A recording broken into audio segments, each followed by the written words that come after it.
welcome to another E5 podcast. We are back. I am your host, Paul Meenan, and I'm joined by my regular tag team partners. Introduce yourself, chaps. Hello, I'm JW. It's Dave Watts here, Sparky Ninja. And Dan Jackson, aka Dan's the Engineer.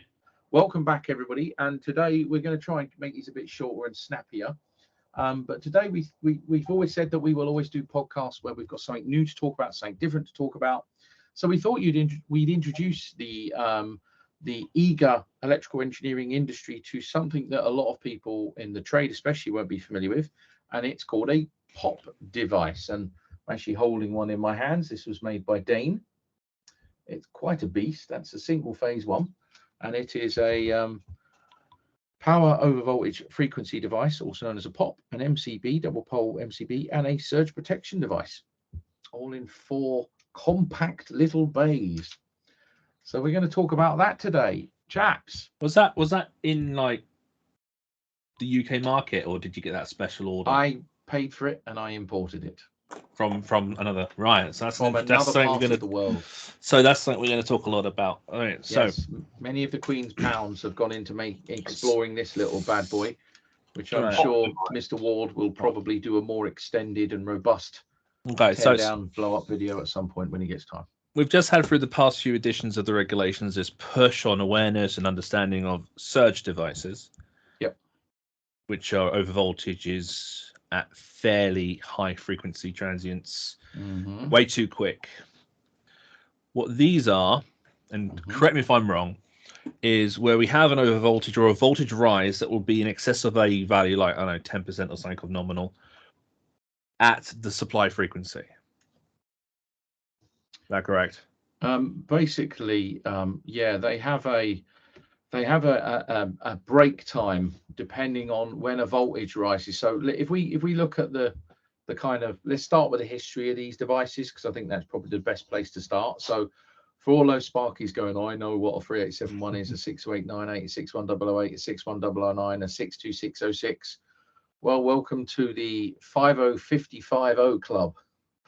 So these started out with BSE, no, it's EN 50550, Dave, wasn't it? What year was that released? Okay, I've got one here. One I've got references 2011. So that's the first one. Okay, so 11 years ago. European standard. And so basically, the first European standard was published 2011, and it was actually driven by Spain, where they had a lot of supply disturbances, apparently.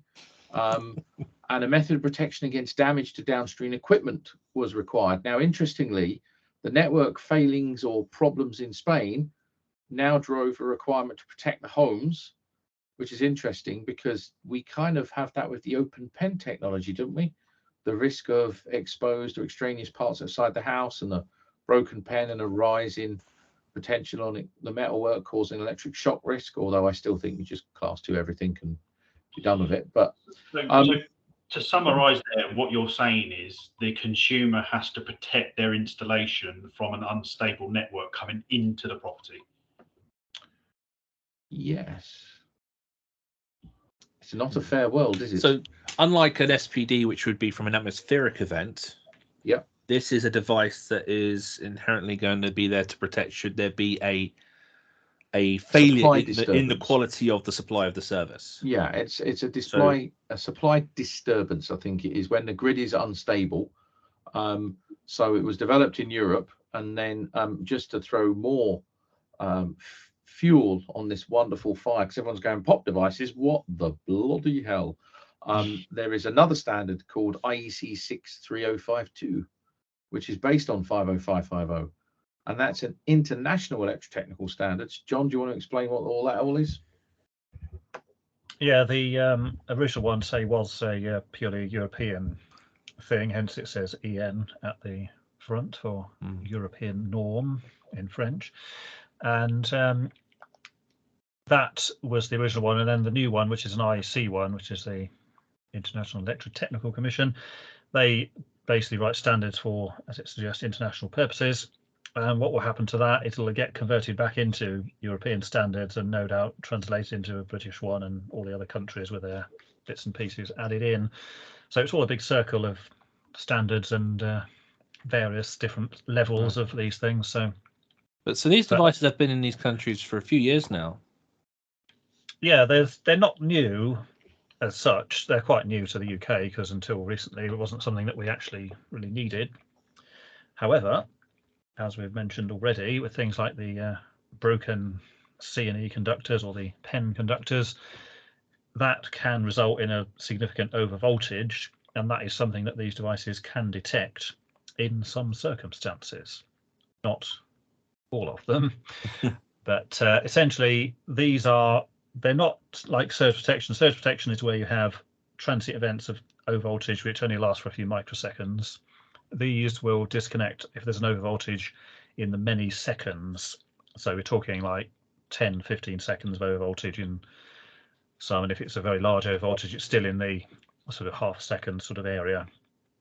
And the objective of these is to prevent damage to equipment and prevent fires. Because if you say shove 400 volts into a piece of equipment designed for 230, bad things will happen. And that's not only, that's not going to do anything with a surge device necessarily. So, nope.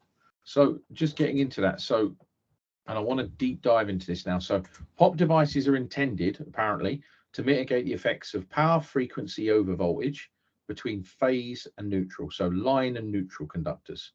Okay, not line to earth. We've got RCDs for that. So this is another device that just looks between the line and neutral. Okay. Now, interestingly, the difference between a POP device and an OPEN device.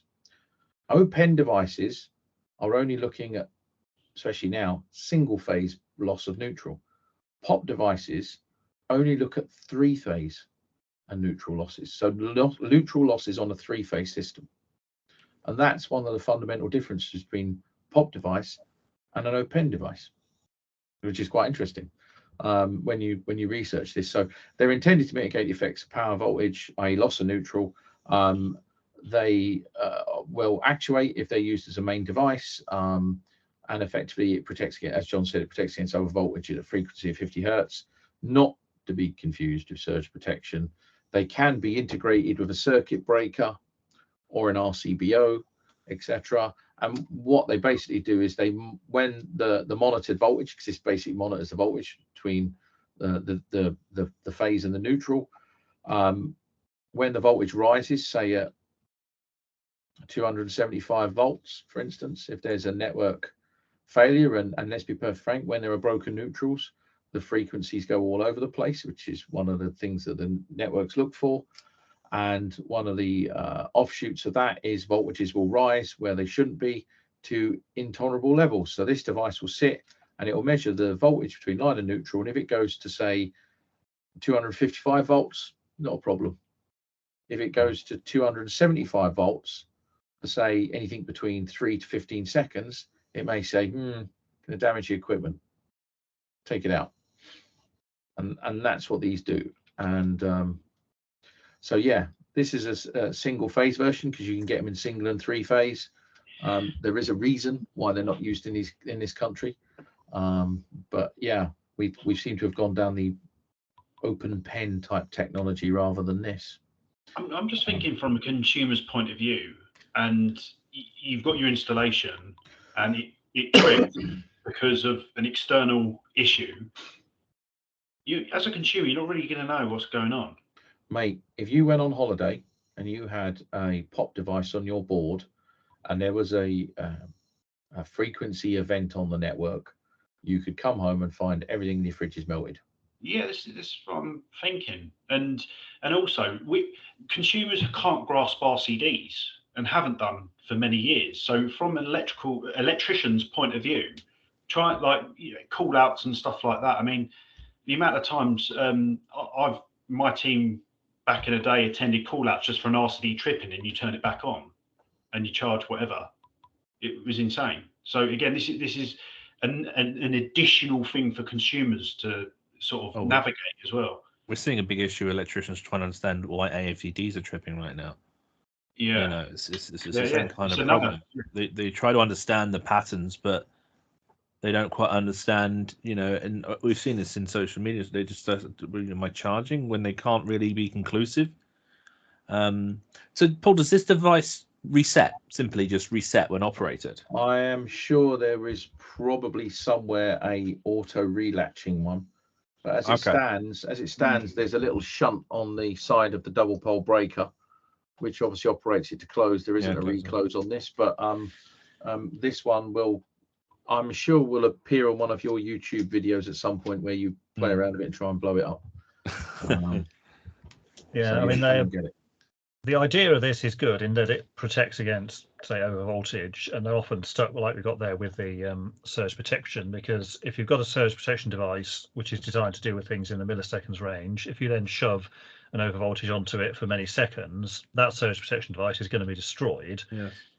Hence, they put this other device on there to disconnect in that event.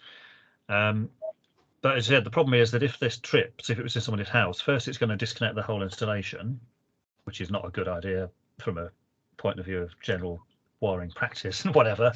And of course, like I said, the homeowner is not going to know probably what it's for, why it's tripped. And if they attempt to go and reset it and the overvoltage is still there, it's not going to reset. So I think there is a thing somewhere about these sort of auto resetting, but the problem with those is that they then have to only reset if the over voltage had subsequently gone away and wasn't still there, because otherwise it's defeating the whole point of having the thing. You couldn't have like automatic reclosure of a protective device, could you? Yeah, and also things like certain types of auto reclosing device are not actually permitted for use in domestic installations anyway. That doesn't cover these, mainly because these aren't actually a thing that's really been considered yet. But the idea of things disconnecting when there's a problem and then suddenly reconnecting without warning, that needs very careful consideration as to where you're going to use them. Now, we've actually known about this device for a while. Oh yeah, I've had this for about a year and a half now. But without, I mean, a rabbit hole you go down in your evenings. Sorry, it took so long. But we are going to return in another podcast, carrying on the conversation with the journey of AFDDs, because there's been some issues recently with them. But something I am seeing mentioned on a couple of manufacturers is I don't think it's total compliance, but the mention, of these standards. I don't know if it's a complete copy of it, but there is mention about this over voltage protection being needed for AFDDs for this exact purpose, because it can defeat them. So that's something we're going to look into further. So you may start hearing POP devices or POP technology being used with AFDDs with some manufacturers. It's a good shout. We've just done a fuse board change at our brother Paul Skirm's house, where we've put AFDDs because he's now wheelchair bound and his house needed some work. So we've spent a bit of time doing rewiring and putting in a new earthing system and all sorts there. And the AFDD there it did have this 275 volts alert on. It was an Electrin one, and it had a special flash that if it was exceeded 275, it had tripped because of that. Now that is power over voltage frequency imbalance problems. We call it just a constant over voltage of over 275, but it's born from this POP technology. You're right, Dave. That's a very good way of narrating it, to be honest with you. So if that's the case, then AFDDs, from when me, you, and John looked at these many years ago, they're already next generation. We're probably 2 generations on from the ones that I saw when I went to Eton in their factory. Which is why we will have to return to them. I mean, we've got these new ones with the Bluetooth coming out, which we've got other things to talk about as well. Bluetooth. Again, we'll talk about another podcast coming up soon. We will. So these were proposed. If they were in the wiring regs now, they'd probably in part 5, chapter 53, which is where they've been trying to get them into the 60364 suite of standards. And if we were to kind of break down what power frequency over voltage is, it's an increase of the voltage at the rated frequency in the electrical supply system above a threshold, normally 10% of the rated voltage, effectively. So over 10% of the rated voltage for an indefinite period of time. So weirdly enough, every year, power frequency over voltages are at the origin of a lot of accidents. We're only really figuring it out because people are now doing more power quality analysis. Exactly. And as John said, this stuff is defeating surge devices. Yes, it is. They've got, surge devices have nothing on this. But as you say, Paul, now that we're actually looking at the quality and we're tracking the timeline and the data, we're seeing these disturbances a lot more often. Now, if we just take a moment to breathe and just think of the bloke with a screwdriver. Now go back in 10 years in your own personal timeline and say you're going to have a device that has overcurrent protection, which is thermal and magnetic. You're going to have earth leakage detection, which is immune to types of DC. You're going to have surge protection, which deals with strikes or strokes of milliseconds.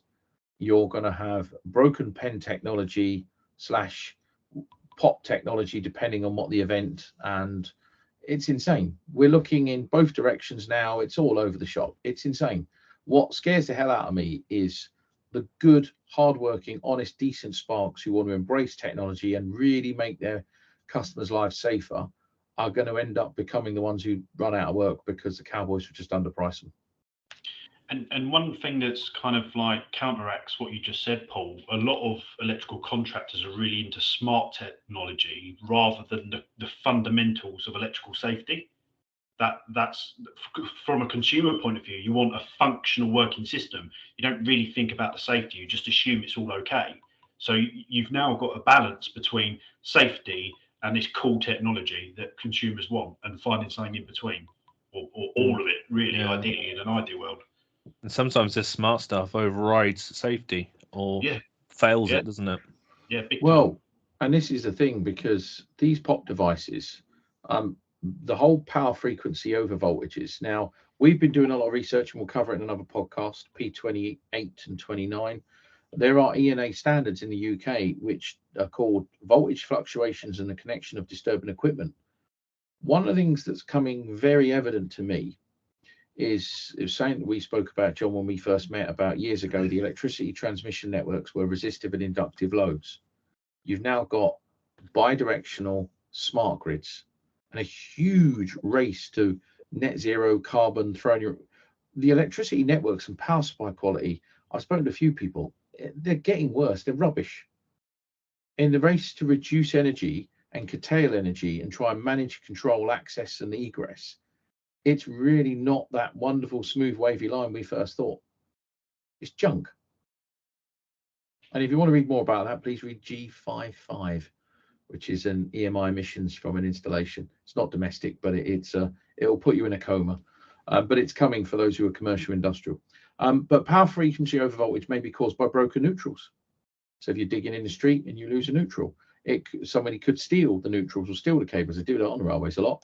Even unbalanced phases, when you're switching out high loads, loose wires, loose joints. And it also may cause fires, Dan. Can you imagine explaining this to a fire group of chaps? If your RCD doesn't perform, there's a fire risk, even though it's supposed to help protect against fire. If you have an overvoltage of more than a few seconds, there's a risk of a fire. If you have an overvoltage of milliseconds, there's a risk of a fire without this device. It's God almighty, the fire engineer is going to go, bloody hell, when your electric's got so complex. That's it. The protection will only work if the conditions it's designed for are met. Well, I'd be interested to hear from everybody listening or watching. How many people have gone to an install that they've done where they've put a surge protection device in a board, and yet they've got a router that's burnt out, or a lamp that's burnt out, or a electronic circuit board that's burnt out, and you're thinking, well, I put surge in, it should have protected. Well, I had it last week. Someone sent me, they've got surge protection on the installation, and it was the LED new fittings that they took them apart. 6 of them burnt out, all of them. So there you go. So that's a power over voltage frequency event where the voltage has risen slowly to a level that's harmful and detrimental, but not captured by the surge protection device. Again, Sparks have done the regulations training, know about that table of the tolerances of the nominal. Yep. And we're now saying, well, it doesn't always stay within that bubble. So what will happen when it goes over that bubble? And that's what this device here is designed to protect from. And Dan, you now know the exact root cause of your friend's lights blowout. There you go. Every day's a school day. Yeah. So these pop devices, they're designed to mitigate the effects of power frequency over voltage between phase and neutral. We get that. Caused by a loss of neutral, mainly in 3-phase conductors. Here's a did you know? Did you know that pop devices are actually a legal requirement in some European countries? Probably ones with very bad distribution systems. Yeah, parts of Spain and various.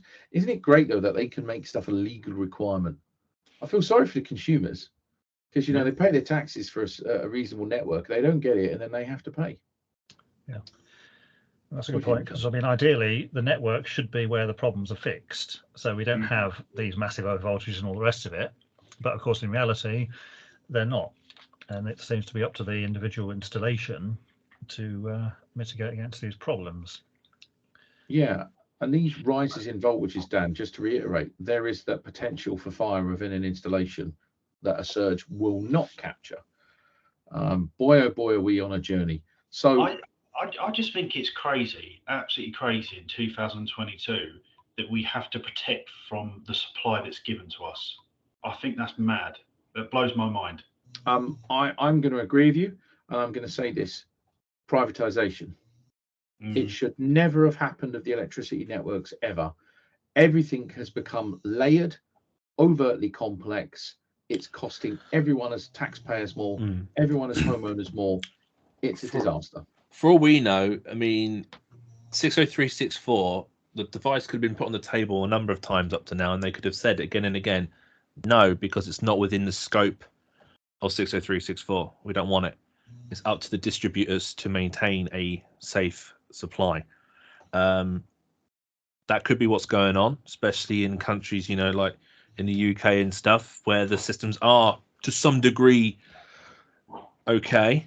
But if systems do keep failing, it may just be a case of time. Yeah. Again, it's probably already coming into devices like AFDDs in some concept already. Yeah, and you want it in an AFDD because overvoltages destroy electronics, and AFDDs are just a box of electronics, which you've paid a lot of money for. Now use to protect life. Yeah. So yeah, we thought we'd just do another short one really and introduce you to POP devices, and just from if you are watching on YouTube or whatever, comment section perspective, what do you think? POP devices, do you think they have a use in the UK? I mean, Dan, what do you think about POP devices? I mean, if you sat on a committee and I come up to you and I went, hello sir, buy my POP device, it deals with frequency over voltages, but not as big as your surge protection, just a standard maybe 300 volts for 20 seconds. And you'd go, that sounds handy. I'm a believer in simplicity and solving the problem at source. I don't think we should create industry by problems that could be solved deeper. So do you think it should go between the cutout and the meter then? Before the meter? That's what you're saying. Should be in the bloody in the meter itself. Yeah. So if you want quality and assurance of service, and you need that, I mean, I don't know how big these devices go. What's the limit on them? Is it like AFDDs where they go up to 45 amps? I'm gonna say, is there an amp rating on that device? Do you know what? My eyesight's terrible. Yeah, there is 32 amp. 32. Okay. It's a 32 amp, but I think in principle it's quite interesting to see where we're going. So POP devices, OPEN technology. OPEN doesn't have a European or international standard at all. No, you said 10 years ago. You said earlier about 10 years ago what was Sparks doing? I think 10 years ago Sparks were just waiting for RCBOs to go from that big to that big. That's probably where we were 10 years ago. Yeah, we're at that point. Where we are now is crazy. When you think of what we're doing with net zero and green technology and smart homes and protecting electronics and trying to ensure the life of electronics now, I mean, are we seriously, in the guise of trying to make things safer, creating installations that are going to be life expired after the 10 to 15 years? Because by the sounds of it, we are. Yeah, but then I think in general our consumerism is doing that anyway. Everything's becoming throwaway. Lesser, it's ironic, isn't it? It's all becoming throwaway. It's all becoming very sensitive and smart. And what makes me laugh about net zero? How can you call it sustainable by reducing your lifespan of your installation? That's not sustainable. No, it's not sustainable. Sustainable was the best. It's like when TVs used to last the family 10, 15 years when you were a kid.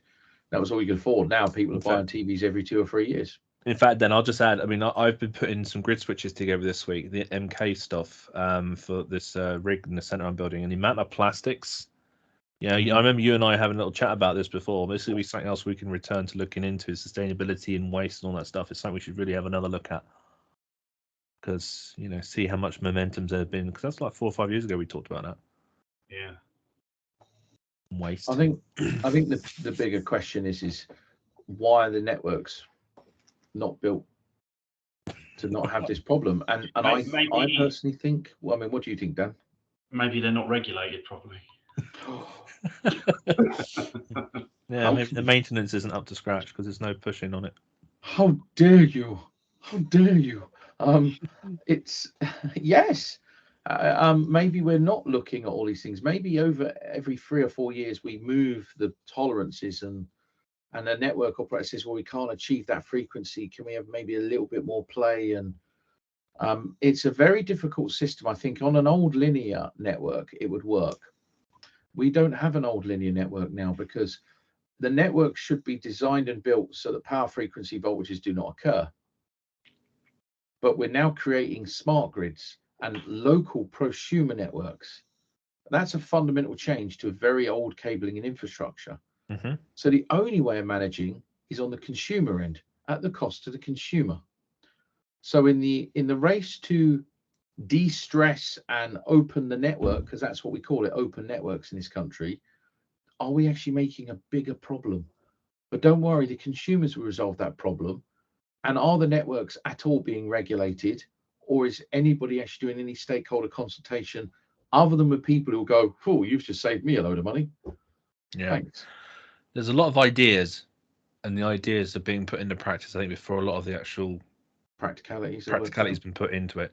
Well, Dave, again, I'll say my favorite one now, 1102, exemptions, DNO equipment, OPEN, earth electrodes, ZE, POPs. What's next? What's next?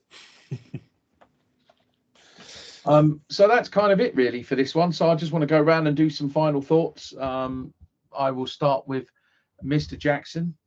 Please give us your final thoughts, sir. Our final thoughts on this really is that we're increasing technologies and what have you, and it's becoming more and more complicated, way more complicated. Electrical systems, safety, how we manage it, how we deal with it, how we install it. Yeah. Yep, I agree. Mr. Watts? Yeah. Everything is smarter. Everything is more sensitive. Everything is less maintained. Everything is less reliable. The devices themselves, there's a history to them in countries where they have been used due to the poor state of affairs with the distribution systems. In areas, countries where curtailment is regular, just to actually allow industry to carry on. They're a necessary item, I guess, at that point. But in the UK, we would have assumed that we wouldn't need this, but it appears to be on the table potentially. We've already got this technology squeezing onto AFDDs, so it's evidently going to be a problem. Yeah, I'm gonna do some digging and see if I can get anyone who's got something to do with these devices on and actually come and talk to us about it. My big concern as well is I know this looks at live and neutral, and it has to be double pole, otherwise it won't work. I just don't like the idea of having to mitigate for DNO responsibility. However, let's take a reality pill for a second here, chaps. The state of the networks, the age of the networks, the configuration, the external influences, the local influences, the local changes. Are we willing to risk power quality, safety of our boards, safety of our installations for something we can't control? And I think good electricians are going to seriously get peed off and seriously struggle if this ends up in the regs. However, I predict 19th edition Amendment 1. I'm going to say it here now, 19th edition Amendment 1, which ain't that far away. That's going to be 8 years, about 8 years away. I can see something of this drifting in eventually.